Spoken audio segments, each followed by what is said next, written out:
বন্ধুরা, আজ বানিয়েছি কড়াইশুঁটি দিয়ে সিঙাড়া।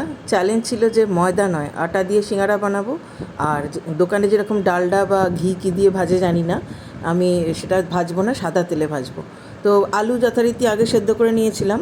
তারপরে আর কড়াইশুঁটি লাগবে, কড়াইশুঁটি ফ্রোজেন ছিল। আর যে যে জিনিসগুলো বানাতে হয় সবাই জানে। ময়দাটা মেখে নিয়েছি আলাদা করে, আটাটা সেই আটার মধ্যে যা যা দিতে হয় জানি। নুন, তারপরে কি বলে, জোয়ান একটুখানি ক্রাশ করে দিয়েছি, একটু কালো জিরে দিয়েছি। আর আটার ভেতরের ফিলিংটার জন্য, যেটা আটার মধ্যে দেবো, সেটা সিঙাড়ার ভেতরে ফিলিংটা বানানোর জন্য তেলের মধ্যে আলু দিয়ে, তারপরে নানা রকম মশলা টশলা দিয়ে একটা ফিলিংটা ঝালঝাল করে বানানোর চেষ্টা করেছি। কাঁচা লঙ্কা দিয়েছি, একটু আদা গ্রেট করে দিয়েছি। আর যেটা আটাটা বেলে রেখেছিলাম, মেখে রেখেছিলাম, ওটাকে রুটির মতো বেলে মাঝখান দিয়ে কেটে নিয়ে তারপরে ভাঁজ করে মানে গোল করে ফানেলের মতো করে নিয়েছি। আর তারপরে ভেতরে পুরটা ভরে একটু জল দিয়ে মুখের কাছটা সিল করে দিয়েছি।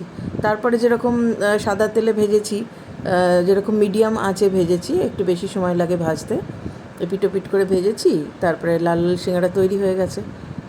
আর এই সিঙাড়াটা খাওয়ার জন্য একটা তেঁতুলের চাটনি আমি বানাই গুড় দিয়ে।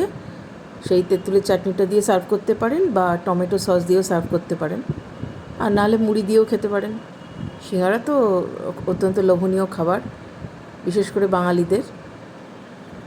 করে দেখবেন।